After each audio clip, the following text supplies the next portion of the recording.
Hey guys, once again I welcome you in our channel Study with Arun 777 and as you know that friends, आज का हमारा topic है chemistry chapter first chemical reaction and equation. तो guys chapter में आगे बढ़ने से पहले सबसे पहले मैं इसकी हेडिंग आपको बता देता हूँ जो कि चैप्टर को आगे मतलब एक्सप्लेन करने में इसको आसानी रहे। ओके, तो चैप्टर का नाम है केमिकल रिएक्शन एंड इक्वेशन। तो इसमें केमिकल चेंज कौन से होते हैं, फिजिकल चेंज कौन से होते हैं, फर्स्टली टॉपिक आपको इससे यही मिलेंगे, मतलब बुक में आप लोग देखेंगे तो फर्स्टली यही टॉपिक मिलेंगे आपको। ठीक है, तो आइए जानते हैं मतलब केमिकल चेंज और फिजिकल चेंज क्या होते हैं। तो फ्रेंड्स, केमिकल चेंज हमारे वो चेंज होते हैं जो नॉन न्यू सब्सटेंस जिनको हम जो न्यू सब्सटेंस फॉर्म नहीं होता उनसे, मतलब वो अपने रियल पोजीशन पे ही रहते हैं और उनसे कोई नया सब्सटेंस हम नहीं बना सकते। Means physical change in which the non new substance is not form. Similarly आप इसी तरह केमिकल रिएक्शन को केमिकल चेंज भी बना सकते हैं। तो केमिकल चेंज हमारे कौन कौन से हो जाएंगे। केमिकल चेंज में क्या होता है कि हमारा न्यू सब्सटेंस फॉर्म होता है, एक सब्सटेंस से दूसरा सब्सटेंस हम बना सकते हैं। मीन्स इसके आप अगर डेफिनेशन देखें तो आप लोग पहले तो डेफिनेशन कुछ ना लगाओ, केवल इतना समझिए कि केमिकल चेंज वो चेंज होते हैं जिनसे हम एक सब्सटेंस से दूसरा न्यू सब्सटेंस फॉर्म कर सकते हैं, वही होते हैं chemical change. Means chemical change is the change in which no new substance is formed, जिसमें हम न्यू सब्सटेंस फॉर्म कर सकते हैं। ओके, तो जैसे हम फिजिकल चेंज का एग्जांपल लेते हैं, melting of wax, melting of wax, ये क्या है? मेल्टिंग ऑफ वैक्स हमारा क्या है? Physical change. इससे कोई न्यू न्यू सब्सटेंस फॉर्म नहीं होता है, इससे आप फिर उसकी रियल पोजीशन में फिर ले जाया जा सकता है। ठीक है, तो और जैसे केमिकल चेंज हुआ है, बर्निंग ऑफ वैक्स,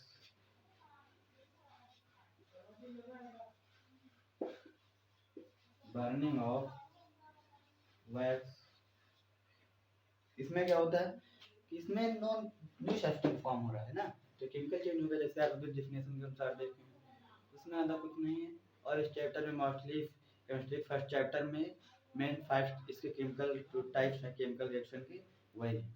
और इसे आप पढ़ लीजिए, मतलब केमिकल रिएक्शन की टाइप, आपका पूरा चैप्टर एकदम आसानी से क्लियर हो जाएगा। ठीक है फ्रेंड, तो आइए बढ़ते हैं अपने जो टॉपिक अगला, types of chemical reaction.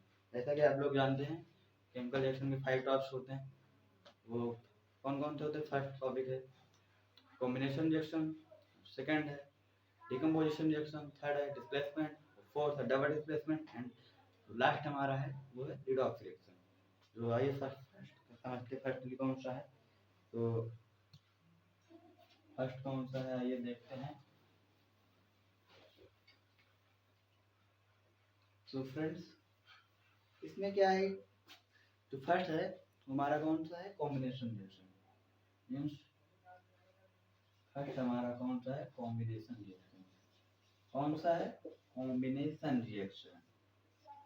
Firstly आप लोग इसमें घबराया मत करिए। ओके, आप इसमें मेन वर्ड पकड़ने की कोशिश किया करिए और इसमें डेफिनेशन के पीछे मत भागिए।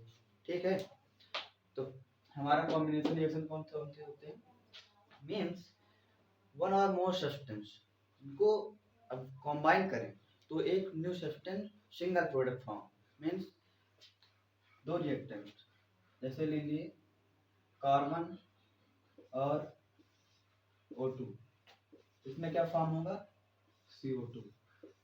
मीन्स हम दो रिएक्टेंट को लें, एक से ज्यादा होना चाहिए, इतना ध्यान रखना, एक से ज्यादा होना चाहिए। ठीक, मीन्स वन और मोर देन वन रिएक्टेंट को लें और सिंगल प्रोडक्ट फॉर्म करें तो क्या होता है? Combination reaction. More than one reactants combine to form a single product, that is called combination reaction. Okay, समझ में आया ना अच्छे से? मीन्स जब हम दो दो चीज कोई सब्सटेंस है, जैसे मान लीजिए ये दो सब्सटेंस, इनको हम ऐड कंबाइन करें तो एक सिंगल प्रोडक्ट फॉर्म। ओके, यही कॉम्बिनेशन रिएक्शन। और आइए ज़्यादा समय ना बर्बाद करते हुए हम अपने सेकेंड टॉपिक की ओर बढ़ते हैं जो कि है डिकम्पोजिशन रिएक्शन। सेकेंड क्या है? Decomposition reaction. Decomposition reaction decomposition reaction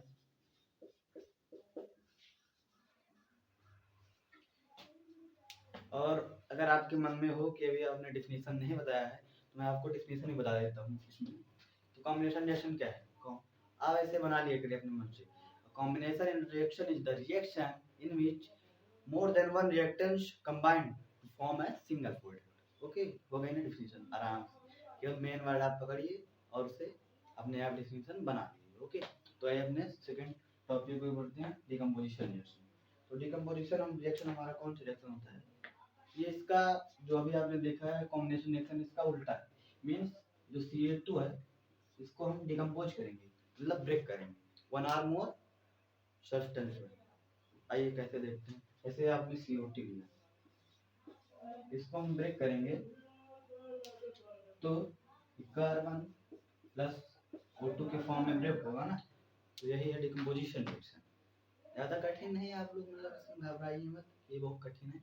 ठीक, क्या है, जैसे लिया हमने CO2 है, इसको ब्रेक किया, मतलब एक सिंगल प्रोडक्ट को आपको लेना है डिकम्पोजिशन रिएक्शन में और उसमें से वन और मोर सब्सटेंस फॉर्म करना है। बस यही केमिकल रिएक्शन। क्या इसमें कुछ है? कुछ नहीं है ना। तो देखिए, तो आप इसके डेफिनेशन बना लीजिए अपने मन से कि आप decomposition reaction is a reaction in which take a single product and break into one or more substance, that is called decomposition reaction। हो गया ना, इतना आसान था। मतलब आपको केवल मेन वर्ड पकड़ना है और अपने आप इसकी डेफिनेशन क्लियर कर लेना है। और आगे हमारा जो थर्ड है, थर्ड रिएक्शन कौन सा है हमारा? देखिए, थर्ड रिएक्शन है हमारा डिस्प्लेसमेंट रिएक्शन। अब आपको डिस्प्लेसमेंट रिएक्शन समझने के लिए आपको रिएक्टिविटी सीरीज की बहुत ज़्यादा जरूरत पड़ेगी। ठीक है, जो कि रिएक्टिविटी सीरीज मैंने अपने चैनल, दूसरे चैनल अमन सुनाई सरपने पे अपलोड कर रखी है, आप जाकर वहाँ से देख सकते हैं। बहुत अच्छा ट्रिक से उसको समझा रखा है। ठीक है, तो आइए देखते हैं हमारा थर्ड टॉपिक कौन सा है, डिस्प्लेसमेंट रिएक्शन। कौन सा है? Displacement reaction. डिस्प्लेसमेंट रिएक्शन कौन सा है? Displacement reaction. तो फर्स्टली मैं आप लोगों को बता दूं कि अगर आप लोग सोच रहे हो कि मतलब पूरा चैप्टर एक चैप्टर वाइज अगर आप पढ़ें तो ज़्यादा अच्छा होगा, उसमें कुछ नहीं है। अगर ये आप 5 टाइप सीख के अच्छे से क्लियर कर लेते हैं तो आपका पूरा चैप्टर एकदम आसानी से क्लियर हो जाएगा। इस चैप्टर में, फर्स्ट चैप्टर में केमिस्ट्री में और कुछ नहीं, केवल यही है 5 types of chemical reaction. Okay, तो जो कि डिस्प्लेसमेंट रिएक्शन है वो कौन सा रिएक्शन देखिए। जैसे जैसे हो गया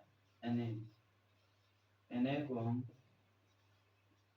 या फिर SO4 से रिएक्ट कराएं तो रिएक्ट कर पाएगा कि नहीं। तो उसमें सबसे पहले आपको क्या देखना है कि जो Na है, सोडियम है, वो इसे आयरन मतलब फेरस में आयरन से, फेरस सल्फेट से आयरन को डिस्प्लेस कर पाएगा या नहीं। क्योंकि जब तक आप रिएक्टिविटी सीरीज नहीं लर्न करते हैं तब तक आपको ये क्लियर नहीं होगा। ठीक, तो आपको रिएक्टिविटी सीरीज लर्न करना बहुत ज़्यादा जरूरी है।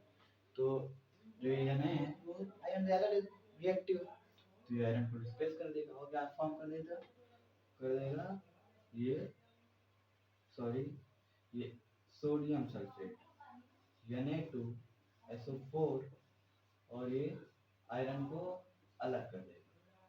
ठीक है, तो डिस्प्लेसमेंट रिएक्शन क्या है? अगर आप इसके डिस्क्रिप्शन भी चाह रहे हैं तो मैं आपको डिस्क्रिप्शन में बता देता हूँ। तो displacement reaction is a reaction in which more reactive element can displace less reactive element. Means मैंने आपको समझा ही दिया है, एक बार फिर से मैं आपको बता देता हूँ। मीन्स में क्या होता है, जो मोर रिएक्टिव एलिमेंट वो लेस रिएक्टिव एलिमेंट को डिस्प्लेस कर देगा।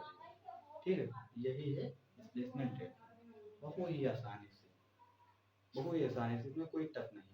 मतलब मैंने आपको बता दिया कि मोर रिएक्टिव एलिमेंट जो ज़्यादा मतलब अमीर है वो छोटे लोगों को बाहर कर देता है ना, अपने घर से निकाल कर, अपने गाँव से निकाल के, उसमें बस वही ठीक कि जो मोर रिएक्टिव एलिमेंट है वो छोटे मतलब लेस रिएक्टिव एलिमेंट को डिस्प्लेस कर देगा, भगा देगा, कहेगा जाओ जाओ यहाँ से जाओ, है ना। यही डिस्प्लेसमेंट रिएक्शन। और इसका मतलब इसके बाद क्या आता है आपका डबल डिस्प्लेसमेंट रिएक्शन। तो आइए हम लोग उसको भी देख लेते हैं। ठीक,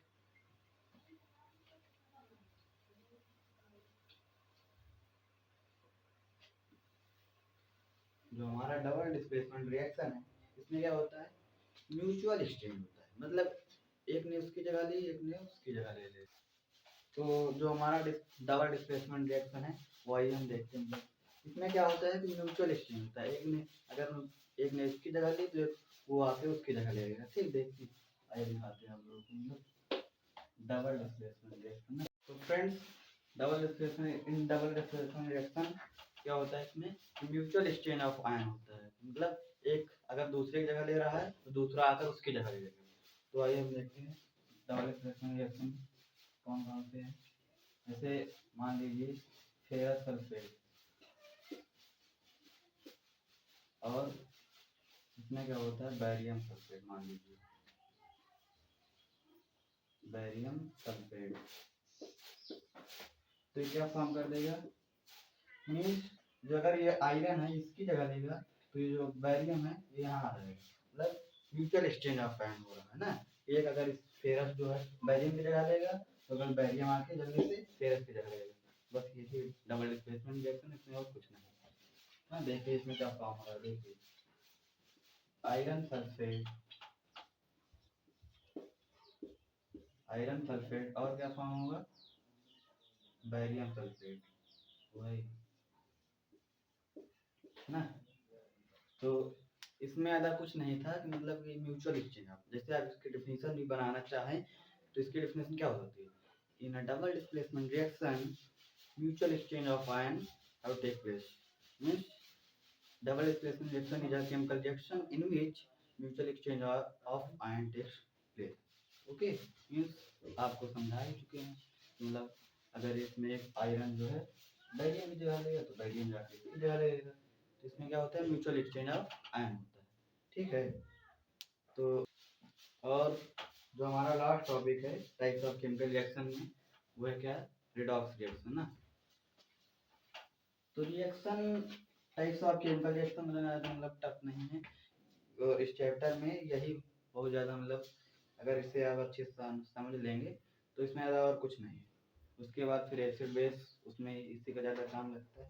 और तो और रिएक्टिविटी सीरीज को आप जरूर लर्न करें क्योंकि डिस्प्लेसमेंट रिएक्शन में वही काम आती है। और ये रिएक्टिविटी सीरीज केवल डिस्प्लेसमेंट रिएक्शन में ही काम आती है और किसी में काम नहीं आती। ठीक है, तो और जो हमारा नेक्स्ट टॉपिक है that is last topic called redox reaction ना। रिडॉक्स रिएक्शन कौन सा है, रिडॉक्स रिएक्शन। तो सबसे पहले मैं आपको बता दूं कि रिडॉक्स रिएक्शन कौन सा रिएक्शन होता है। Redox reaction is a reaction in which oxidation and reduction takes simultaneously. Means जब ऑक्सीडेशन और रिडक्शन एक ही समय हो रहे होते हैं किसी केमिकल रिएक्शन में तो क्या होता है, रिडॉक्स रिएक्शन हो जाता है। सिंपल सी बात। तो आइए समझते हैं ऑक्सीडेशन कौन सा है और रिडक्शन क्या है। तो ऑक्सीडेशन क्या है, इसमें डेफिनेशन समझते हैं। कंपैरिजन ऑक्सीडेशन और रिडक्शन, रिडक्शन इसमें कंपैरिजन करते हैं। तो क्या है इसमें कंपैरिजन, ऑक्सीडेशन में क्या होता है, ऐड ऑफ ऑक्सीजन होता है। सिंपल सी बात, कौन सी सिंपल बात, ऑक्सीडेशन में क्या होता है, नाम से समझ में आ रहा है कि ऑक्सीडेशन मतलब ऑक्सीडेशन, ऑक्सीडेशन मतलब किसी एलिमेंट को ऑक्सीडाइज करना, उसको ऑक्सीजन लेना, यही ऑक्सीडेशन। में कठिन क्या है भाई, देखिए add of oxygen means oxidize करना उसको, removal of hydrogen, removal of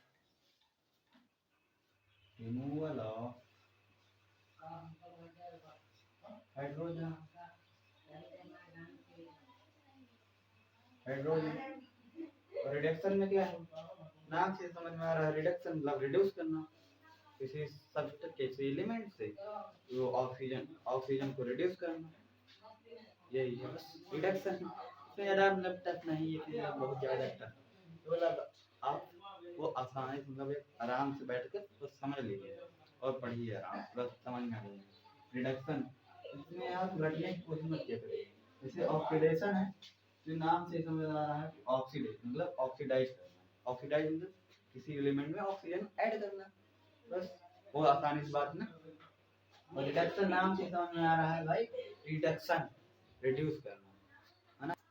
तो रिडक्शन क्या है, नाम से समझ में आ रहा है, रिडक्शन मतलब रिड्यूस करना किसी चीज को, किसी चीज को मतलब ऑक्सीजन को रिड्यूस करना किसी एलिमेंट से। जैसे मतलब removal of oxygen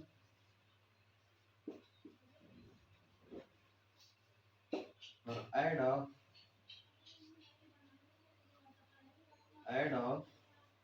hydrogen.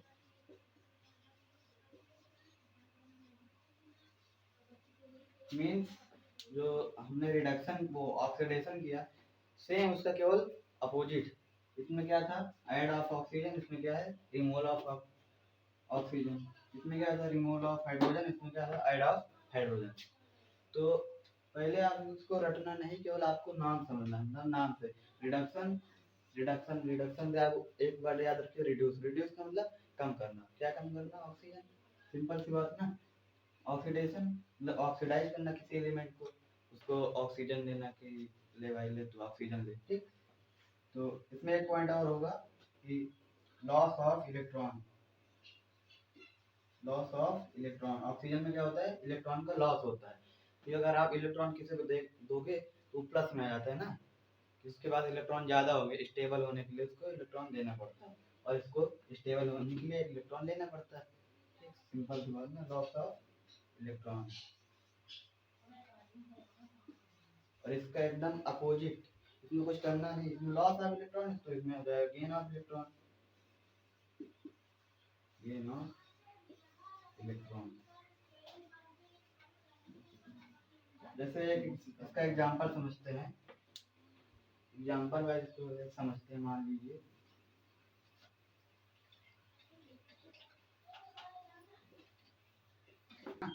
Potassium, जैसे पोटेशियम को ऑक्सीडाइज करना, कैसे हो जाएगा वो देखिए। पोटेशियम को जैसे ऑक्सीडाइज करना मीन्स तो पोटेशियम को ऑक्सीजन देना, तो इसका क्या फॉर्म हो जाएगा के2 पोटेशियम ऑक्साइड। और आपको इसमें ध्यान रखना है कि आपको बैलेंस भी करना है, क्योंकि जो केमिकल रिएक्शन होती है वो law of conservation of mass follow करती है। अगर आप इसमें बैलेंस नहीं करते, ऐसे छोड़िए तो आपका एक नंबर लिख दिया जाता है, इसीलिए समझता। देखो आपको इसको बैलेंस भी करना है, बैलेंस करने के लिए आपको क्या देखना होता है एटम। तो पोटेशियम के पास कितने एटम, 2 एटम, और यहाँ पर एक, तो आप यहाँ पर 2 कर लीजिए, 2 हो गया। ऑक्सीजन के बाद कितने एटम, 2, ये 2 है, यहाँ पर एक, तो क्या करोगे कुछ नहीं, यहाँ पर 2, यहाँ पर आप क्या कर दोगे 2 कर दोगे, तो 2 2 4 हो गया, तो आप यहाँ पर 4 कर दोगे ना, बैलेंस। तो इसमें कुछ नहीं था, आपका आज का हमारा टॉपिक वो ख़त्म हुआ, और मिलते हैं फ्रेंड्स अगले टॉपिक पे। और अगर आप अभी तक study with Arun double seven subscribe नहीं किए हैं तो आप इसे सब्सक्राइब कर लें, क्योंकि आपको इससे बहुत अच्छी चीज़ें आपको मिलने वाली हैं। ठीक है फ्रेंड्स, बाय।